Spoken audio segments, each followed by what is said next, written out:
તો આ તરફ મહત્વના સમાચાર ઉપલેટા રાજકોટથી રાજકોટના ઉપલેટામાં દીપડાનો આતંક જોવા મળ્યો। ઉપલેટા કોબા તરીકે ઓળખાતા વાડી વિસ્તારમાં જોવા મળ્યો દીપડો। કેળની વાડમાં દીપડો હોવાના દ્રશ્યો ખેડૂતે કેમેરામાં કેદ કર્યા। ગત દિવસે દીપડાએ વાછરડાનું મારણ કર્યું હતું। મારણ અને દીપડાના આંટા ફેરા બાદ ખેડૂતોએ એકત્ર થઈને દીપડાની શોધખોળ શરૂ કરી હતી। પાલિકાના પૂર્વ પ્રમુખ દ્વારા તાત્કાલિક દોડી આવીને જવાબદાર તંત્રને કાર્યવાહી કરવા જાણ કરી। દીપડાને પકડવા માટે અહીંયા તાત્કાલિક પાંજરે પૂરવામાં આવે તેવી માંગ કરી છે અને તંત્રને જાણ કરી છે। સરફરાઝ કોડીનો રિપોર્ટ, તન્ના સમાચાર, ઉપલેટા। મારું નામ મેહુલ કરશનભાઈ ચંદ્રવાડિયા, ઉપલેટા ભાદરકાંઠે અમે ખેતી ધરાવીએ છીએ અને મારા હેઠા પાડોશી એવા વિક્રમભાઈ નાથાભાઈ બારિયા એમની પરમ દિવસે રાતે વાછડીનું મારણ દીપડાએ કરેલું હતું, પણ રૂબરૂ કોઈએ જોયતા નહીં। બાદમાં ખ્યાલ આવ્યો કે દીપડાનું મારણ છે કે કૂતરાઓનું, પણ એ ખ્યાલ આવતો નહોતો। પણ ગઈ રાતે એટલે 7 તારીખના રોજ એ દીપડો વિજયભાઈ ઉકાભાઈ ડેરના કેળમાં જોવા મળતા તમામ કાંઠાના ખેડૂતો, ભાદરકાંઠાના ખેડૂતોના એક બીકનો માહોલ, ડરનો માહોલ થઈ ગયો કે આ દીપડો બહુ મોટો છે અને આ તો ગમે ત્યારે મોટા ઢોર અને છોકરાઓનું પણ મારણ કરી જાય એવો દીપડો છે। ત્યારે ગત રાતના રોજ અમે ફોરેસ્ટ ખાતાને અને ગવર્મેન્ટને જે કોઈ લોકોને જાણ કરવાની હતી કે ભાઈ આ દીપડો કોકનું મારણ કરે, મનુષ્ય પક્ષી પણ હોઈ શકે, આનો કોઈ ખ્યાલ છે નહીં, પણ આનો એક વહેલી તકે આનો પાંજરે પૂરવો જોઈએ અને અહીંયાથી એને ક્યાંક એના સેફ જગ્યાએ મૂકવો જોઈએ।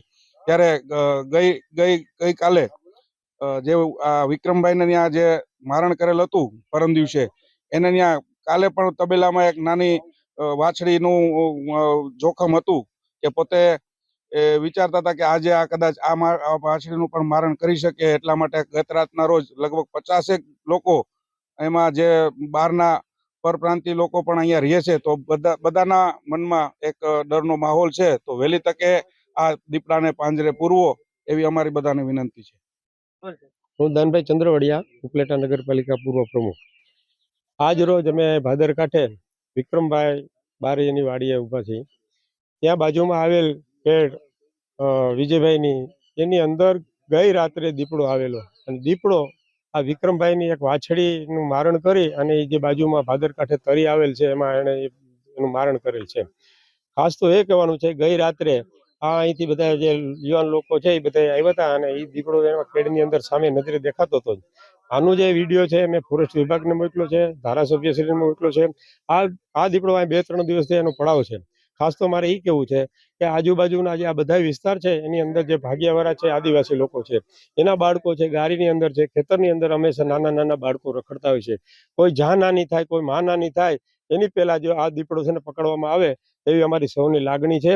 અને ખાસ તો કહેવાનું છે, ફોરેસ્ટ વિભાગને જાણ કરતા સવારમાં એના માણસો તો અહીં આવેલા છે, એની સાથે ચર્ચા થતા એણે એમ કીધું છે કે 2 પાંજરા ફરજિયાત મૂકવા પડશે, નકર આ દીપડો છે ને એ પકડી શકાશે નહીં। પણ મારી ફરી એવી અપીલ છે કે આ તાત્કાલિક ધોરણે આ દીપડાને એરેસ્ટ કરવાની જરૂર છે અને પાંજરે પૂરવાની જરૂર છે। કોઈ જા નાની માં નાની થાય એ પહેલા આ સૌ આજુબાજુના ખેતરવાસીઓને એના ભયનો માહોલ ફેલાણો છે। તો આટલામાં ફોરેસ્ટ વિભાગે ખાસ સમજી લેવું જોઈએ કે આજ જોઈએ છે કે મહિનો દિવસથી આ સામે કાંઠે આ બાજુનો કાંઠે દીપડો આવી ગયો છે, તો આ એટલી બધી કેમ નથી પકડાતો, મારું એવું કહેવું છે, પકડાઈ જવો છે દીપડો ખરેખર પાંજરે મૂકીને।